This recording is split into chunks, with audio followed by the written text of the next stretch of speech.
കുറേ റമദാനുകൾ വന്നിട്ടുണ്ട്. വന്നതിലേറെ സ്പീഡ് നമുക്കൊക്കെ തീർന്നു പോയിട്ടുണ്ട്.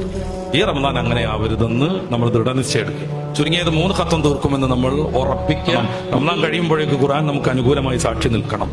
കഴിഞ്ഞ റമദാൻ കഴിഞ്ഞിട്ട് 1 വർഷമാണ് ആവണത്. ഒരു പ്രാവശ്യം ഖത്തം തീർത്തോന്ന് നമ്മൾ ആലോചിക്കണം. നമ്മുടെ മാതൃകകളുണ്ട്. മഹദിയാം നഫീസത്തുൽ ബിസ്രി റളിയല്ലാഹു അൻഹ സ്വന്തം ഖബർ കുഴിപ്പിച്ച് അതിലിറങ്ങി നിന്ന് 300 ഖത്തമാണ് തീർത്തത്.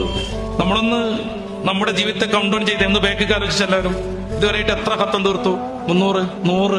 റമദാനിൽ 1 വെച്ച് വീതാണെങ്കിൽ നമുക്കൊരു 10-60 വയസ്സാണെങ്കിൽ ഒരു 10-20 വർഷം ചെറുപ്പമൊക്കെ വിട്ട് കഴിഞ്ഞാൽ നമ്മൾ 50 ഖത്തം തീർത്തോ?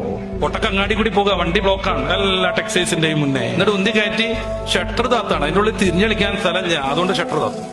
ഒരു ബാച്ച് ഇറങ്ങിയാൽ അടുത്ത ബാച്ചിനെ കയറ്റും. അവിടെ തുറന്ന് എഴുതി വെച്ചിട്ടുണ്ടാവും നോമ്പ് തുറക്കുന്ന സൗകര്യമുണ്ട്. ഖുർആൻ ഓതാനോ, ജമാഅത്ത് പങ്കെടുക്കാനോ, നിസ്കരിക്കാനോ. അതിപ്പോ വീട്ടിൽ പോയിട്ട് മതിയല്ലോ അല്ലേ? ഇതാവരുത് റമദാൻ. റമദാനിൽ 1-ാം വെള്ളിയാഴ്ച റിലീസാകാനുള്ള സിനിമ ഉണ്ടാവും. അതായിരിക്കും പെരുന്നാളിന് മോഡലായിട്ട് വരിക. അപ്പൊ ആ മോഡൽ കിട്ടൂല എന്നൊക്കെ ഒരു ചെറിയ പ്രശ്നങ്ങൾ ഉണ്ടാവും. അവിടുത്തെ മറക്കലാണ് പ്രധാനം, മോഡൽ വെക്കലല്ല. റമദാനിന്റെ അവസാനത്തെ 10 ഷോപ്പിങ്ങിന് പോവുകയാണെങ്കിൽ വണ്ടി ബ്ലോക്കായിട്ട് തന്നെ 2-3 മണിക്കൂർ പോകും. അവസാനത്തെ 10 പറ്റി മുത്തറസൂലൊക്കെ എന്താ ചെയ്തേ? അവിടുന്ന് അര മുറുക്കി എടുത്തു എന്നാണ്. മീൻസ് അങ്ങോട്ട് ഒരുങ്ങിന്ന് ഒരു പാപവും ചെയ്യാത്ത സ്വർഗത്തിന്റെ വാതിൽ പിടിച്ച് ഉദ്ഘാടനം ചെയ്യാനുള്ള മഹാത്മാവ് അവിടെ വെച്ച് കമ്പയർ ചെയ്യാം. നമ്മളൊക്കെ അത്യാവശ്യം 50-60 വയസ്സായാലേ ഇനിയുള്ള ജീവിതം ബോണസാന്ന് മനസ്സിലാക്കും.